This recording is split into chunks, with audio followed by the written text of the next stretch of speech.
दोस्तों आज जिन जिन देशों में फ्रीडम ऑफ एक्सप्रेशन को इंपॉर्टेंस दी गई है उन्हें आप काफी डेवलप्ड पाएंगे, चाहे वो यूरोपियन कंट्रीज हो, अमेरिका हो या जापान हो। और भारत ने भी अपने संविधान के प्रियम्बल में ही एक्सप्रेशन ऑफ लिबर्टी दी है और इसीलिए प्रगति की ओर अग्रसर है। और भारत में ऐसा संविधान के आने से ही नहीं हुआ है। भारत में फ्रीडम ऑफ एक्सप्रेशन बहुत प्राचीन है और इसीलिए भारत में ऐसे कई विचारों और दर्शनों ने जन्म लिया जो आपस में तो विरोधी हैं, लेकिन फिर भी भारतीय समाज का अभिन्न अंग हैं। दोस्तों हम प्राचीन हिंदू दर्शनों की बात इस चैनल पर लगातार करते आए हैं और अलग से पढ़ा भी रहे हैं, लेकिन ऐसे और भी दर्शन हैं जिन्होंने भारतीय भूमि को सींचा है और उसमें से एक है नागार्जुन का शून्यवाद। अब कई लोग इस शून्यवाद को निहिलिज्म से कंपेयर करते हैं, यानी कि लाइफ मीनिंगलेस है, इसमें कुछ भी धार्मिक और नैतिक सत्य नहीं है। तो कई लोग ये भी मानते हैं कि जगत गुरु आदि शंकराचार्य जी का अद्वैत नागार्जुन जी का शून्यवाद ही है, कोई अलग बात नहीं है। और इसकी सच्चाई हम इस एपिसोड में जानने वाले हैं। नमस्ते दोस्तों, आप सभी का हाइपर क्वेस्ट के एपिसोड नंबर 72 में स्वागत है।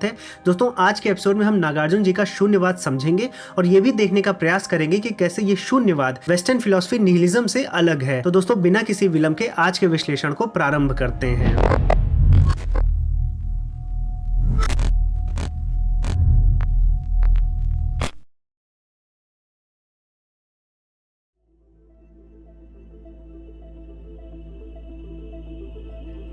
दोस्तों जब तक आप बौद्ध दर्शन के फाउंडेशन को नहीं समझ लेंगे तब तक आपको नागार्जुन जी का शून्यवाद समझ नहीं आएगा। और आप सभी को पता होगा कि भगवान बुद्ध जी ने 6ठी शताब्दी ईसा पूर्व के आसपास बोध गया में ज्ञान की प्राप्ति की थी और उसके बाद जो उनका प्रथम उपदेश हुआ था वो सारनाथ में उन्होंने किया था, जिसको हम धर्म चक्र प्रवर्तन कहते हैं। इस उपदेश में उन्होंने दुख के कारण और दुख के समाधान पर बात की थी, जिसको आगे चलकर बौद्ध धर्म में 4 आर्य सत्य कहा गया, जिसे हम चतारी आर्य सच्चानी भी कहते हैं। अब इन 4 आर्य सत्यों और इनसे जुड़े हुए अष्टांगिक मार्ग को जब हम समझ लेंगे तब हमें बौद्ध दर्शन समझ में आ जाता है और उसके बाद हम फिर नागार्जुन जी के शून्यवाद को बहुत अच्छे से समझ लेंगे। दोस्तों नागार्जुन जी ने बौद्ध दर्शन पर बहुत गहन अध्ययन किया था और चूंकि वो संस्कृत के स्कॉलर थे इसलिए उन्होंने जो भी अपनी रचनाएं की हैं, जो भी अध्ययन करने के बाद उन्होंने पुस्तकें लिखी, वो संस्कृत भाषा में ही लिखी हैं। इसीलिए अगर आपको नागार्जुन जी का शून्यवाद पढ़ना है तो मूल माध्यमिक कारिका करके एक पुस्तक है, आप उसको पढ़ सकते हैं। ये ग्रंथ भी संस्कृत में है और इसके ट्रांसलेशंस भी उपलब्ध होंगे, लेकिन बेहतर होगा कि आप संस्कृत भाषा को सीखें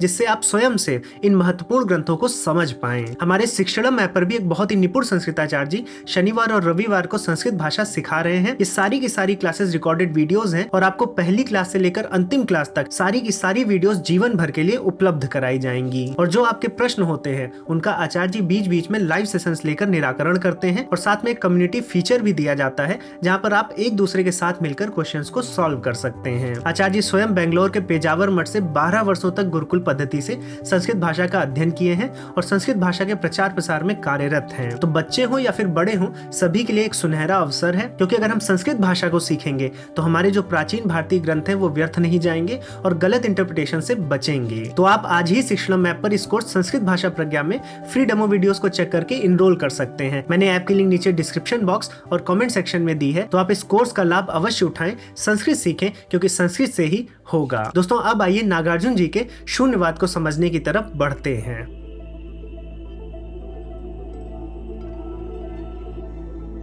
दोस्तों जब बोध गया में गौतम बुद्ध जी को सबसे पहला ज्ञान हुआ था तो उसमें सर्वप्रथम ज्ञान उनको प्रतीत्य समुत्पाद का मिला था। अब ये प्रतीत्य समुत्पाद क्या होता है, इसको समझने के लिए हमें इस शब्द को तोड़ना पड़ेगा। ये 2 शब्दों से बना है, प्रतीत्य और समुत्पाद से। प्रतीत्य का अर्थ होता है वस्तु के होने से, वस्तु की एग्जिस्टेंस से, और उसके बाद समुत्पाद का अर्थ होता है उसी वस्तु से जो वस्तु एग्जिस्ट करती है उससे एक नई वस्तु की उत्पत्ति से। यानी कि अगर आप यहाँ पर देखें तो प्रतीत्य कारण होता है, यानी वो कारण है जिससे कोई इफेक्ट आया है, यानी कोई कार्य हुआ है, और कार्य को हम कह सकते हैं समुत्पाद।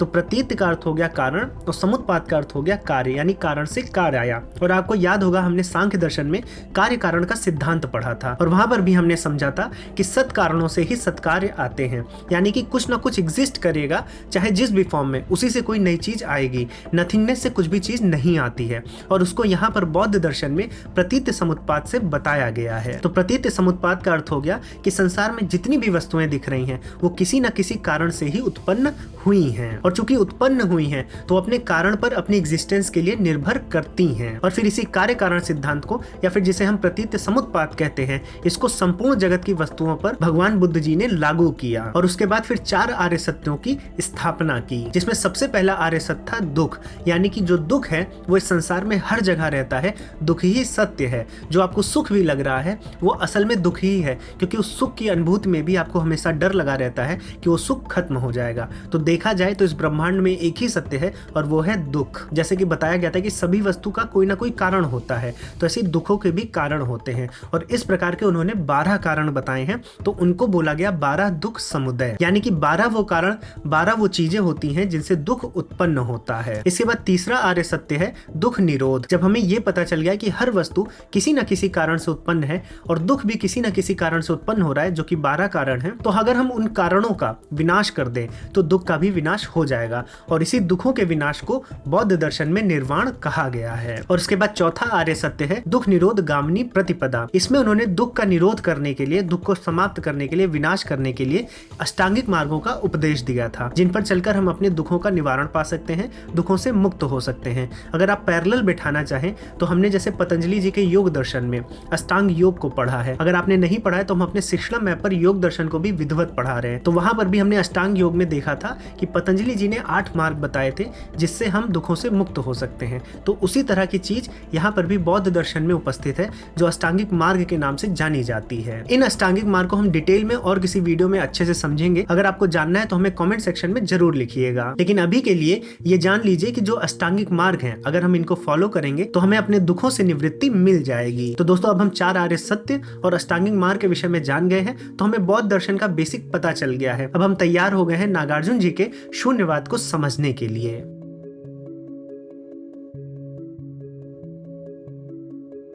दोस्तों, गौतम बुद्ध जी के महापरिनिर्वाण का वर्ष लगभग 480 ईसा पूर्व माना जाता है, और उनके निर्वाण के बाद उनके जो मौलिक विचार थे जिनसे बौद्ध दर्शन ने जन्म लिया है, उसमें आगे चलकर धीरे धीरे मतभेद उत्पन्न हो गए। और इसी कारण से आप देख सकते हैं कि आगे जाकर बौद्ध धर्म में भी कई ढेर सारे संप्रदायों ने जन्म लिया, जिनको प्रमुखता से 2 वर्गों में रखा जाता है, हीनयान और महायान। अब हीनयान और महायान क्या है?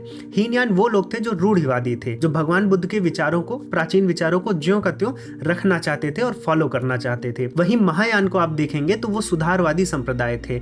उन्होंने बुद्ध जी के विचारों को तो आगे बढ़ाया, लेकिन जनता के लिए वो सुलभ हो, इसलिए उन्होंने परोपकार को या फिर बुद्ध जी की मूर्ति पूजा पर बल दिया। तो इससे क्या हुआ, हीनयान जहां पर बौद्ध भिक्षुओं के लिए सुलभ था, जिसके लिए संन्यास लेना पड़ता था, वहीं पर बौद्ध धर्म को जनता के लिए सुलभ बनाने के लिए महायान संप्रदाय ने जन्म लिया था। अब इनमें भी आगे चलकर और भी संप्रदायों ने जन्म लिया। जैसे कि अगर आप हीनयान को देखेंगे तो उसमें वैभाषिक और सौतांत्रिक करके 2 संप्रदायों ने और जन्म लिया।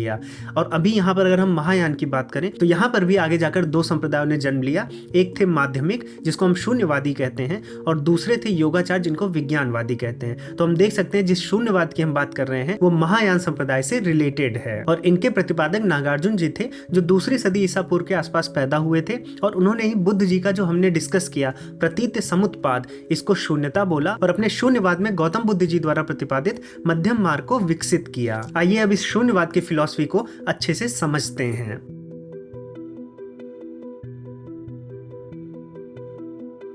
दोस्तों, नागार्जुन जी का शून्यवाद कहता है कि अगर आपको परम तत्व को समझना है, यानी सृष्टि के मूल को समझना है, ओरिजिन को समझना है, तो आप अपने बुद्धि और विचारों से नहीं समझ सकते। उन्होंने कहा जब हम किसी वस्तु के ज्ञान को समझने जाते हैं तो 4 तरह से हमें वो समझ में आती है। पहला, उस वस्तु का अस्तित्व है। दूसरा, उस वस्तु का अस्तित्व नहीं है। तीसरा, उस वस्तु का अस्तित्व है भी और नहीं भी है। और चौथा एक प्रकार है कि उस वस्तु का अस्तित्व ना तो है और ना तो नहीं है। अब ये चारों को आप समझ लीजिए कि जब वस्तु आपके सामने प्रत्यक्ष उपस्थित है तो उसका अस्तित्व है, ये आपको पता चलता है। जब वस्तु वहां पर नहीं होती है तो आपको ये पता चल जाता है कि वस्तु नहीं है, वस्तु का ज्ञान आपको नहीं मिलता है। फिर उन्होंने तीसरा बताया कि वस्तु का अस्तित्व है भी और नहीं भी है। जैसे हमारी मेमोरीज हैं, जैसे आपकी जो यादें हैं, वो एक तरह से देखा जाए तो उनका अस्तित्व है क्योंकि आप उनका अनुभव कर सकते हैं, लेकिन उनका अस्तित्व नहीं भी है क्योंकि हमें फिजिकल ठोस चीज मिलती नहीं है। और चौथा ज्ञान जो उन्होंने बताया कि वस्तु का अस्तित्व ना तो है और ना तो नहीं है, इसका मतलब ये है कि वहां पर वस्तु तो नहीं है। जैसे हम मृग मरीचिका देखते हैं, हमें रेगिस्तान स्थान में तो लगता है कि वहां पर पानी है, लेकिन पानी नहीं होता है। तो ये चौथे प्रकार का ज्ञान होता है। इसके बाद इन चारों प्रकार के ज्ञान के बाद बताया उन्होंने कि जो परम तत्व है, जो सृष्टि का मूल है, वो इन चारों कोटियों में, इन चारों प्रकार में नहीं पड़ता है, इसलिए वो शून्य है। अब ये थोड़ा समझने में कठिन है, लेकिन इसको आगे हम और भी अच्छे से एग्जाम्पल्स के माध्यम से समझेंगे। अब इन एग्जाम्पल्स को देखने से पहले आपको दो शब्दों के बारे में पता होना चाहिए। एक है हेतु और दूसरा है प्रत्यय। ये उनकी पुस्तक जो मूल माध्यमिक कारिका है उसके भी प्रथम सत्र में ये दोनों शब्द आए हैं। अब हेतु क्या होता है और प्रत्यय क्या होता है, इसको सबसे पहले हम समझ लेते हैं। अगर आप हेतु को देखेंगे तो हेतु का सिंपल आप अर्थ निकाल सकते हैं कारण से, कॉज से। तो हेतु वो स्थिति होती है या वो वस्तु होती है या वो कारण होता है जो एक प्रभाव उत्पन्न कर सकता है, जो कुछ ना कुछ प्रोड्यूस कर सकता है, और ये जो शक्ति है प्रोड्यूस करने की, ये उसमें ही निहित रहती है, तो उसे ही हेतु कहा जाता है। जैसे बीज, अब बीज है, अगर आप उसको अच्छी खाद देंगे, मिट्टी में रखेंगे, सूर्य का प्रकाश देंगे, पानी देंगे, तो पेड़ में बदल जाएगा। तो ये जो शक्ति है उसके अंदर किसी चीज को जन्म देने की, वो उसके अंदर निहित है, इसीलिए यहाँ पर बीज को हम हेतु कहते हैं। अब यहाँ पर दूसरा शब्द है प्रत्यय। प्रत्यय का अर्थ यहाँ पर एक इवेंट से लिया जाता है, एक ऐसी कंडीशन से लिया जाता है जिसके कारण वो जो कॉज था, जो हेतु था, वो अपने कार्य में बदलता है। बीज पेड़ में बदलता है तो जो प्रोसेस हुआ है उस प्रोसेस को प्रत्यय कहा जाता है। और यहाँ पर नागार्जुन जी ने कहा है कि प्रत्यय ऐसा होना चाहिए जिसे बिना किसी दैवीय संबंध के एक्सप्लेन किया जा सके, मतलब उसमें कुछ साइंटिफिक एविडेंस हो और रिपीट कर सकें। ऐसा ना हो कि बस दैवीय कृपा से ऐसा हो गया, ऐसा नहीं होना चाहिए। तो अब आप हेतु समझ गए हैं और प्रत्यय समझ गए हैं। अब हम एग्जाम्पल के माध्यम से देखते हैं कि नागार्जुन जी असल में कहना क्या चाह रहे हैं। अब यहाँ पर नागार्जुन जी सीधा सीधा कहते हैं कि बहुत ढेर सारी जो फिलॉसफीज हैं वो कारण को बहुत इंपॉर्टेंस देती हैं कि कारण से ही कार्य आता है, यानी कुछ ना कुछ बीज चाहिए तभी पेड़ आएगा। अब यहाँ पर नागार्जुन जी कहते हैं उससे ज्यादा इंपॉर्टेंट है प्रत्यय, कि वो कंडीशन, वो चीज जो उस बीज को पेड़ में परिवर्तित कर रही है वो ज्यादा इंपॉर्टेंट है। और वो अपनी पुस्तक के प्रथम सूत्र में ही शून्यवाद के आधार को रखते हैं। और अगर इस सूत्र को आप समझ गए तो आप शून्यवाद को समझ जाएंगे, लेकिन इस सूत्र को समझना इतना आसान नहीं है, इसको हम उदाहरण के माध्यम से समझेंगे। अब साथियों, जो प्रतीत्य समुत्पाद है, यानी जो कार्य कारण का सिद्धांत है, लगभग इसी सिद्धांत का उपयोग करते हुए सभी विद्वानों ने अलग अलग तरह से वस्तु की उत्पत्ति को बताया है। जैसे कि जो सांख्य दर्शन में विद्वान है, जो सांख्य दर्शन को मानते हैं, वो ये मानते हैं कि जो कार्य और कारण है उनमें सत्कार्यवाद का संबंध होता है, यानी कारण में कार्य के गुण होने चाहिए। जैसे कि वो ये कहते हैं कि पेड़ बीज से तभी उगेगा जब वो पेड़ बीज के अंदर उसकी पोटेंशियल ऑलरेडी हो। अगर इसको और अच्छे से समझें तो वो ये कहना चाहते हैं कि हम मिट्टी से तेल नहीं बना सकते, बीज से ही तेल बनेगा या बीज से ही वृक्ष बनेगा। तो जो कार्य है, जो चीज उत्पन्न हो रही है, वो ऑलरेडी अपने कारण में निहित रहती है। तो एक तरह से देखा जाए तो वस्तु स्वयं को ही उत्पन्न करती है। पेड़ बीज से आ रहा है तो तभी आ रहा है जब पेड़ उस बीज के अंदर था। लेकिन इस विचार को नागार्जुन जी अपने शून्यवाद में नकार देते हैं। वो ये कहते हैं अगर वस्तु स्वयं से उत्पन्न हो रही है, अगर वो अव्यक्त फॉर्म में रहती है और व्यक्त हो जाती है, तब फिर उसको दूसरे कारण की जरूरत नहीं है। यहाँ पर बीज की फिर कोई जरूरत नहीं होनी चाहिए पेड़ को, अगर वो स्वयं को ही व्यक्त कर ले रहा है। तो यहाँ पर दूसरे कारण की हमें क्यों जरूरत पड़ रही है, यानी हमें बीज नहीं चाहिए अगर पेड़ स्वयं को ही उत्पन्न कर रहा है। लेकिन फिर इसी में बौद्ध धर्म के ही एक संप्रदाय का एक और दर्शन है। वो ये मानते हैं कि जो कार्य है और कारण है वो दोनों एक दूसरे से अलग होते हैं और इंडिपेंडेंटली एग्जिस्ट करते हैं। ऐसा नहीं है कि जो कार्य है वो कारण में निहित है, यानी पेड़ बीज में नहीं रहता है, ये दोनों अलग एग्जिस्ट करते हैं। और इसके लिए वो एग्जाम्पल देते हैं माता पिता और बच्चों का, कि जैसे हम अपने माता पिता से आते हैं तो कारण हमारे माता पिता हैं, हम जो हैं बच्चे जो हैं वो कार्य हैं, लेकिन दोनों अलग अलग इंडिपेंडेंटली एग्जिस्ट करते हैं। और इसको अगर हम बीज और पेड़ के उदाहरण से समझें तो बीज में पेड़ था इसलिए पेड़ आ गया, ऐसा नहीं है। ये जो तर्क देने वाले हैं, ये जो दूसरे मत के हैं, वो ये कहते हैं कि बीज को अंकुरित होने के लिए बहुत सी दूसरी चीज़ों की भी आवश्यकता थी, जैसे उचित कंडीशंस चाहिए, मिट्टी चाहिए, खाद चाहिए। तो ये सब चीज़ें जब आती हैं तब बीज से पेड़ उगता है, पेड़ अपना जन्म लेता है, ना कि पेड़ उस बीज में पहले से ही था और जन्म ले लिया है। लेकिन इसको भी तर्क से नकारा जा सकता है। जो लोग पहले ये मानते थे कि पेड़ बीज के अंदर ही था, वो इसको नकारते हैं ये बात कहकर कि अगर बीज में पोटेंशियल नहीं है पेड़ को उगाने का, तो चाहे आप कितनी भी अच्छी खाद दे दें, कितना भी अच्छा पानी समय पर दे दें या सूर्य का प्रकाश दे दें, पेड़ नहीं बनेगा। तो विद्वान फिर आपस में बैठते हैं और फिर से इस पर मंथन करके ये निष्कर्ष निकालते हैं कि जो पेड़ का जन्म हो रहा है वो केवल बीज से ही नहीं, बल्कि बीज के साथ साथ जो उसका एनवायरनमेंट है, जो कंडीशन है, पानी है, सूर्य है, खाद है, मिट्टी है, आदि से भी हो रहा है। इसलिए फिर उन्होंने अलग अलग कर लिया कारणों को। कुछ कारणों को उपादान कारण बोल दिया और कुछ कारणों को निमित्त कारण। आपको मैंने पहले भी बताया है अपने दर्शनों के कोर्स में कि उपादान कारण वो कारण होता है जिससे चीज निर्मित होती है, जैसे मिट्टी से घड़ा बना तो मिट्टी उपादान कारण है, लेकिन जो घड़ा बनाता है, जिसकी इच्छा से घड़ा बनता है, वो निमित्त कारण हो जाता है, जैसे कि कुम्हार जो घड़ा बनाता है। तो फिर आगे जाकर विद्वानों ने ये माना कि ना तो बीज में पेड़ है, जैसा कि सांख्य वाले मानते हैं कि अव्यक्त से व्यक्त हो जा रहा है, और ना ही कार्य और कारण यानी बीज और पेड़ अलग अलग एग्जिस्ट कर सकते हैं।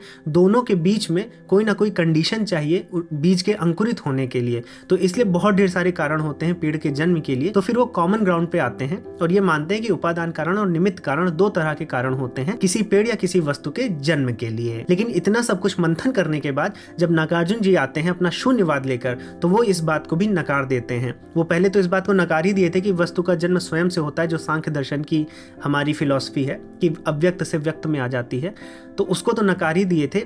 इस बात को भी नकार देते हैं कि उपादान कारण और निमित्त कारण इन दोनों से मिलकर वस्तु का जन्म होता है। उनका ये कहना है कि अगर उपादान कारण और निमित्त कारण इन दोनों से मिलकर वस्तु का जन्म होता है तो वस्तु में इन दोनों के गुण होने चाहिए। जैसे घड़ा अगर मिट्टी और किसान की वजह से बन रहा है तो मिट्टी के गुण तो उसमें है, लेकिन किसान का गुण उसमें नहीं दिखता है। जैसे पेड़ है वो बीज से बन रहा है, लेकिन उसमें जो मिट्टी लगी है, जो पानी है, जो सूर्य का प्रकाश है, उस तरह के गुण पेड़ में नहीं दिखते हैं, तो हम कारण उसको नहीं कह सकते। तो यहाँ पर इस बात को बोलकर अपने शून्यवाद में नागार्जुन जी इस फिलॉसफी को भी नकार देते हैं। अब नागार्जुन जी ने शून्यवाद के माध्यम से किस प्रकार से फिर वस्तुओं के जन्म को एक्सप्लेन किया है, वो अब हम आगे समझेंगे।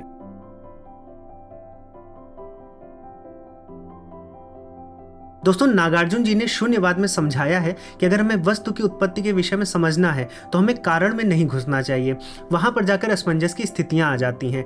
उससे अच्छा है हम प्रत्यय को समझें। तो हमने बताया था हेतु और प्रत्यय दो चीजों के बारे में हमने पढ़ा था कि एक कारण होता है, कारण पे हमने बहुत ढेर सारी बातें भी कर ली हैं।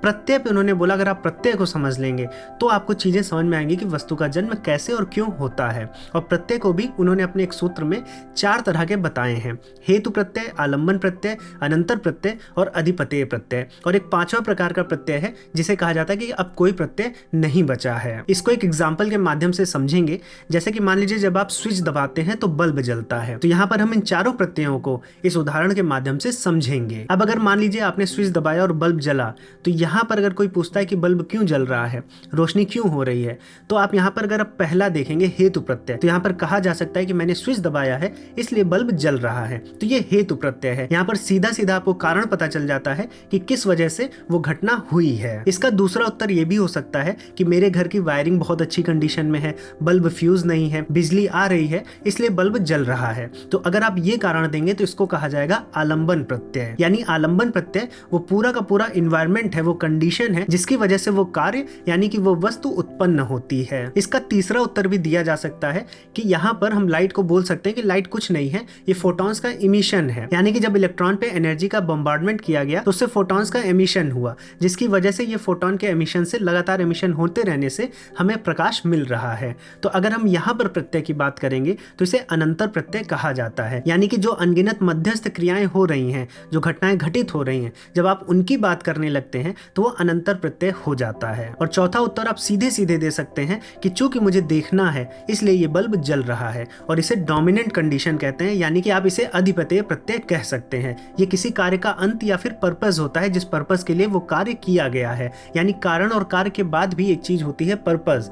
कारण तो ये होता है जिससे कार्य जन्म लिया, और कार्य किसी पर्पस के हेतु भी जन्म लेता है, किसी पर्पस के लिए। तो इसीलिए कारण और कार्य में न फंसते हुए प्रत्ययों की यहाँ पर नागार्जुन जी ने शून्यवाद में बात की है। तो दोस्तों, प्रत्यय ही शून्यवाद की बेसिक फिलॉसफी है और इसी पर पूरा का पूरा शून्यवाद खड़ा हुआ है। लेकिन कहीं कहीं कुछ लोग इसको विनाशवाद से यानी निहिलिज्म से कंपेयर कर लेते हैं, लेकिन ये निहिलिज्म से बिल्कुल अलग फिलॉसफी है। इसके बारे में भी हम देख लेते हैं।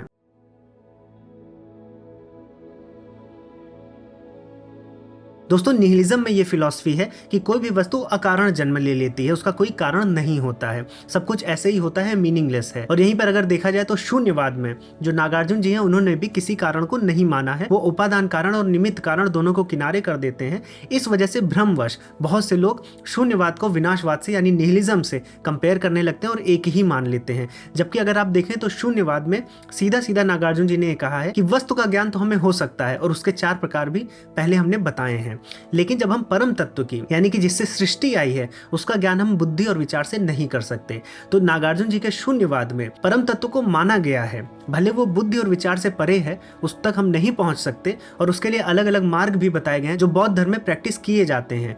तो शून्यवाद में भले ये कहा जा रहा है कि हम कारण नहीं मानेंगे और परम तत्व जो है उस तक हम पहुंच नहीं पाएंगे क्योंकि हमारी वो बुद्धि और विचारों से परे है, लेकिन वो निहिलिज्म की तरह किसी भी चीज को मीनिंगलेस नहीं मानता है। शून्यवाद का ये कहना है कि जब आपको शून्य दृष्टि प्राप्त हो जाती है तो आप उस परम तत्व सृष्टि के मूल को भी जान सकते हैं और इसी शून्य दृष्टि से आपके सभी दुखों का निवारण हो जाता है और आपको निर्वाण मिल जाता है। तो इस प्रकार से नागार्जुन जी ने भगवान बुद्ध के ही मध्यम मार्ग को विकसित किया है और शून्यवाद का आधार रखा है जो कि निहिलिज्म से एक अलग फिलॉसफी है। दोस्तों, मैं आशा करता हूँ कि इस वीडियो के माध्यम से आपको शून्यवाद की बेसिक फिलॉसफी समझ में आ गई होगी। बहुत ही विस्तृत विषय है। अगर आप चाहेंगे तो हम एक सीरीज ला सकते हैं या फिर हम अपने शिक्षणम ऐप पर एक पूरा का पूरा इस पे कोर्स भी बनाएंगे। वहां पर हम बहुत से दर्शनों को पढ़ाते हैं, हिंदू दर्शनों को पढ़ाते हैं, साथ में बौद्ध दर्शनों और जैन दर्शनों को भी प्रारंभ करने की हमारी इच्छा है। तो हमने निश्चय किया है कि अगर आप पढ़ेंगे तो इन सब्जेक्ट्स को भी वहां पर पढ़ाया जाएगा। साथ में वहां पर संस्कृत भाषा का भी कोर्स चल रहा है, तो अगर आपको संस्कृत भाषा भी सीखनी है तो आप संस्कृत भाषा प्रज्ञा कोर्स में इनरोल कर सकते हैं। अभी इस साल का अंतिम समय चल रहा है